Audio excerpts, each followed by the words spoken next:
किया गया। पत्रकार साथियों को नमस्कार। आज 11 बजे हमारे राष्ट्रीय अध्यक्ष ने प्रेस कॉन्फ्रेंस किया था लखनऊ मुख्यालय पर। उन्हीं बिंदुओं पर हम पुनः स्थानीय स्तर पर ये बात करना चाहते हैं कि मतगणना निष्पक्ष रूप से होनी चाहिए। रामपुर संभाल तमाम जैसे उदाहरण है, यहाँ उपचुनाव में किस तरह किया गया। हम ये अपेक्षा करते हैं कि हमारे सरकारी जो अधिकारीगण हैं किसी दबाव में नहीं आएंगे और जो एग्जिट पोल के माध्यम से मनोवैज्ञानिक रूप से दबाव बनाए जाने की कोशिश की जा रही है। ये फर्जी एग्जिट पोल वाले वही हैं जो भारतीय जनता पार्टी से पैसे लेकर बूथ मैनेजमेंट का काम करते रहे हैं। आपने तमाम वो देखे। आप तो यहाँ सारे पत्रकार बंधु, नाम लेना ठीक नहीं, सब जानते हैं कि यहाँ का भी परिणाम क्या है। और एग्जिट पोल भी ऐसे कि लोक जनशक्ति पार्टी बिहार में 5 सीटों पर लड़ रही है, उनको 6 जिता रहे हैं। एक ने तो राजस्थान में 25 सीटें या 32 दे दिया। हिमाचल प्रदेश में 4 सीटें 6 सीटों पर जिता रहे हैं। तो इससे एक जो मनोवैज्ञानिक रूप से दबाव और भय का माहौल पैदा किया जा रहा है, इसकी हम निंदा कर रहे हैं।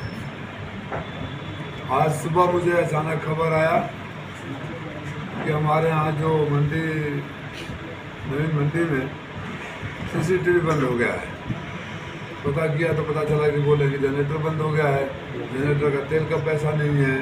फिर मंगा गया, फिर दोबारा बंद हुआ। मैं अधिकारियों से बात किया तो वापस शुरू हुआ सीसीटीवी।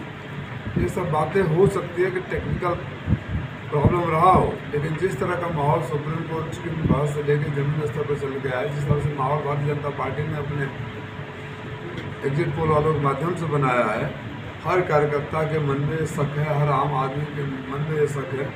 हम लोग जब गांव में प्रचार करने जाते थे तो गांव की महिलाएं जो नहीं पढ़ी लिखी हैं, मजदूर वर्ग की हैं, वो भी कहते थे बाबू उठवा तमनी के आपने कह दी मछलियाँ में से चुरा ले थोड़ा सा। अगर इस तरह की क्रेडिबिलिटी नीचे हुई है तो माननीय चुनाव आयोग की भी जिम्मेदारी बनती है। जो वर्तमान में अधिकारी यहाँ काम कर रहे हैं, चाहे बड़े स्तर से छोटे स्तर के हो, इसमें माना जाता है कि चुनाव आयोग के निर्देशों में काम करते हैं। तो चुनाव आयोग के मानकों का पालन जरूर होना चाहिए। और परिणाम जब कल सामने आएगा, जिस तरह से यहाँ अब तो हम बोलेंगे तो आप लोग बोलना शुरू कर देते हो, IT से पहले रोना शुरू कर दिए। यहाँ जिस तरह के मंत्री जी लोगों ने काम करवाया, मैं उस विवाद में नहीं जाना चाहता था, लेकिन हम जानते हैं कि बहुत ऐतिहासिक बहुमत के साथ कल हम लोग सीट जीतने वाले हैं, चाहे कोई कुछ भी करा ले। एक दीवार टूटी हुई है, बाउंड्री वाल की, हम लोग गए थे वहाँ। आप भी पत्रकार साथी जाएंगे तो बाउंड्री वाल जिसने मशीन रखी है, एक तरफ दीवार टूटी हुई है, एक तरफ मिट्टी रखकर ऊंचा कर दिया गया है कि कोई भी आदमी आ सकता है। CCTV खराब हो गया।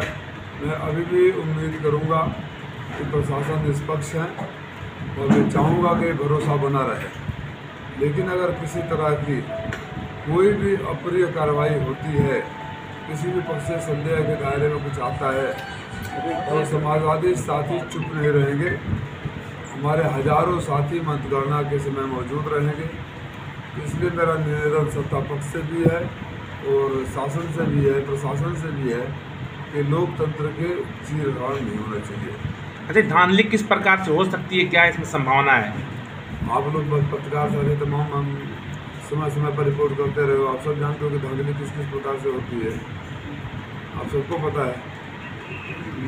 पोलिंग तो बहुत पीसफुल हुई, जिस तरीके का माहौल लोग सोचे नहीं थे उससे भी बेहतर हुई। जिला इंतजामिया की जितनी भी तारीफ की जाए कम है। मैंने स्वयं व्यक्तिगत रूप से मिलकर उन लोगों को सबको धन्यवाद किया है, इसीलिए भरोसा कायम है।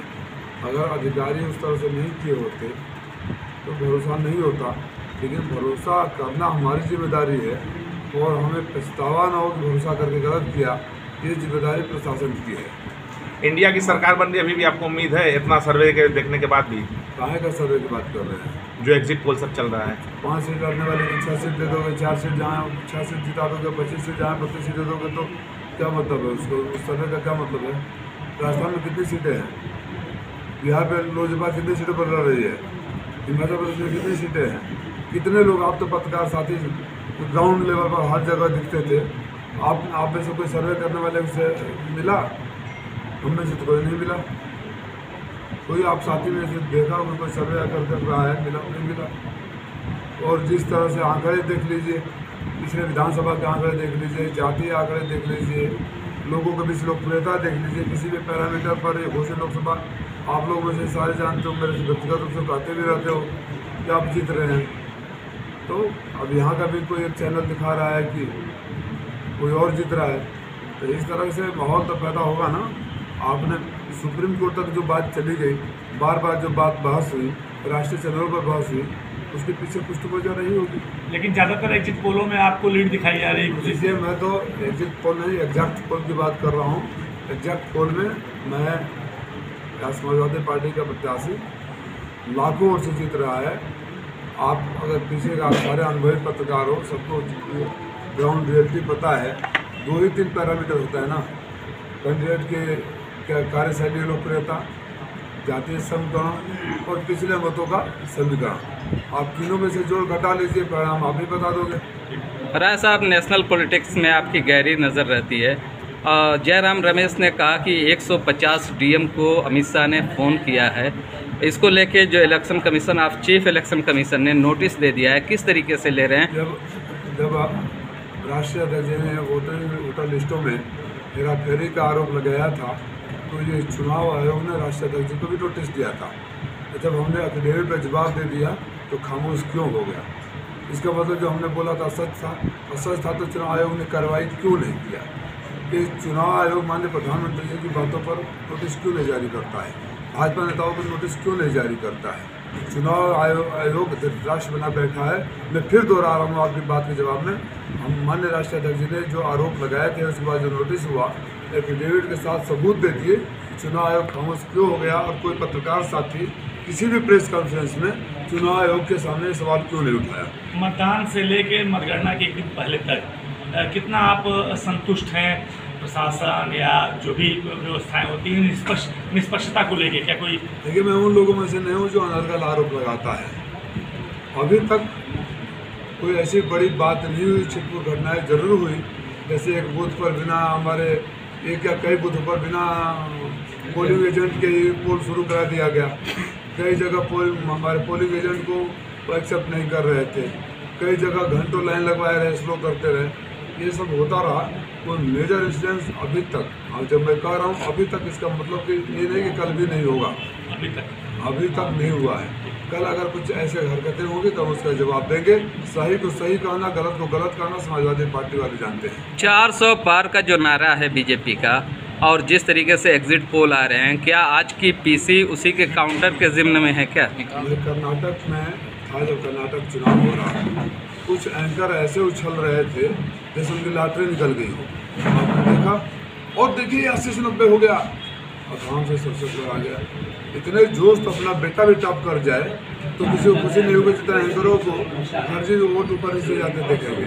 तो चंद घंटों की बात है और खुश हो लेने दीजिए। ठीक है, थैंक यू।